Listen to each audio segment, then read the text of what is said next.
Gucci. We all know it. We all see it. On our belts, on our handbags, face one of the largest accusations of culture appropriation, seeing brand losses such as never before. Gucci, along with many other fashion brands, have had trouble finding the line between cultural inspiration and appropriation. However, the line between the two have been blurred. Today, I will be analyzing that blurred line between cultural inspiration and appropriation. The presentation outline is as follows. I'll first start off outlining my connection to the stimulus, then explain the growing issue of culture appropriation, leading to my research question, stating my findings and proposed solution, and ending with its benefits and limitations. From the stimulus material, I connected both the namesake and the ultra-fast fashion article. The namesake had clear themes of cultural appreciation and diversity, while the fast fashion article spoke about the fashion industry and emerging trends. I connected these two stimuli to come to my topic of culture appropriation in the fashion industry. With culture appropriation scandals making the headlines of news, it is important to understand what culture appropriation is and the issues surrounding it. But what is the difference between cultural inspiration and appropriation? Bruce Siff, a law professor at the University of Alberta, defines cultural appropriation as the taking from a culture that is not one's own of intellectual property, cultural expressions or artifacts, history, and ways of knowledge. In comparison, Lainey Alsplat, a graduated Elon University student, defines cultural inspiration as a term describing the positive interest in learning and appreciating a diverse brand, using it as an homage in a respectful manner. With endless amounts of definitions, society still fails to realize the difference between cultural inspiration and appropriation, and finds itself constantly reducing cultures to fashion trends.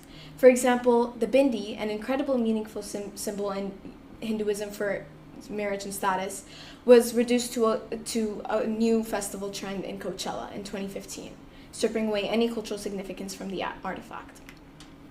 With the increase in cultural appropriation scandals comes with the uprise of cultural sensitivity amongst Generation Z, where 83% of shoppers would lean away from brands with bad reputations, and 47.5% have stopped purchasing from a specific brand due to its stance on social issues.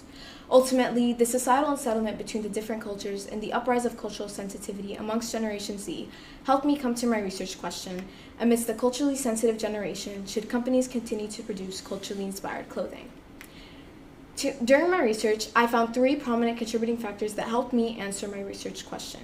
Media and its increasing power plays the largest role, analyzing profits off of stolen cultural designs comes next, and lastly, understanding the history of cultural appropriation. Throughout the recent years, media has gained extreme influence on society. It has created a growing increase in consumer demand where new trends have been demanded and created faster than ever before. To keep up with these consumer demographics, fashion brands have adopted novel advertising techniques with the help of media. For example, Fashion Nova, a new fast fashion brand, was able to beat powerhouses such as Louis Vuitton with the help of influencer marketing. However, media has the ability to create this biased influence within its information, called the framing theory. Alsplat examined the framing theory in American magazines such as Vogue, Cosmopolitan, and Essence in regards to cornrows and its history. She found that Essence, being an African-American magazine, was able to avoid the pitfalls of the framing theory and had the most references of cornrows between 2013 and 2018. The second biggest factor is the unethical profits from cultural appropriation. Throughout my research, I found that assimilation has pivoted to a social issue, such as in Gogol's case from the namesake, where his assimilation is due to social pressures. This social assimilation allows for fashion brands to use their social privilege to diminish and erase the works of their foreign counterparts. This exact behavior is exemplified by Isabelle Marant, a French fashion designer. In 2015, Marant released a dress that bore many similarities to the huipil, a traditional garment created and worn by the indigenous Mixte women in Mexico, that sells for 300 Mexican pesos. Without any acknowledgement, credit, or financial compensation, Marant sold her replica dress for $365 American, equivalent to 15 times the original price. Marant proclaimed her design as bohemian appeal, erasing any cultural significance from the traditional garment while profiting off the same culture. The last significant factor is the history of culture appropriation. The exchange of cultural ideas has been a part of society since the 4th century along the Silk Road. However, there was a sharp detour during the 16th century's European imperialism, where many agreed to be the emergence of culture appropriation. In 2017, the Oxford Dictionary added the term culture appropriation, officially acknowledging victimized cultures of imperialism. Now, going back to my research question of should companies continue to produce culturally inspired clothing, the answer is an unequivocal yes. However, there must be a solution that helps diminish the disrespect between fashion brands and cultures. An annual conference between fashion brands and designers from marginalized cultures should be hosted. Fashion brands can host workshops that share their expertise in their industry and credit the cultures behind their successful designs, inviting a panel of designers to share their cultural heritage that inspired their products. Moreover, fashion brands should adopt a strong and clear diversity, equity, and inclusion policy.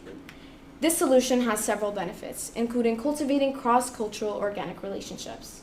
When done correctly, cultural inspiration is mutually beneficial to both fashion brands and communities of diverse culture. Bridget Vizina, member of the Center for International Governance Innovation, states that cultural inspiration promotes creative progress, human growth, and societal advancement, creating multicultural and non-segregated societies. Secondly, fashion conferences have already deemed to work. For example, Simon's, a large Canadian fashion brand, partnered with 8 Indigenous designers during Indigenous Fashion Week Toronto. The conference was widely positive for both parties, with Simon hailing it as a great opportunity to show the broader fashion public. Lastly, a strong DEI creates a stronger attractivity to broader demographics.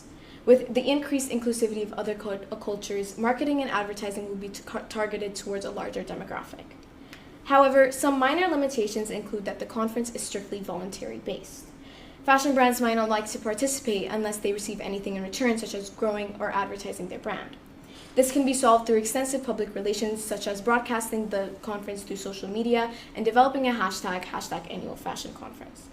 Moreover, enforcing a DEI does not necessarily mean that its policy is enforced throughout the workplace. Several brands choose to adopt the DEI in order to be recognized as a diverse brand, however, do not fully adopt its ideas and policies. And lastly, with the pandemic causing uncertainties, the in-person fashion conference relies on that face-to-face interaction. The conference host must adopt a strong networking team in order to create a seamless pivot towards online conferencing if needed. That concludes my presentation, and these are my references. Thank you. My question for you is, did your research go in a different direction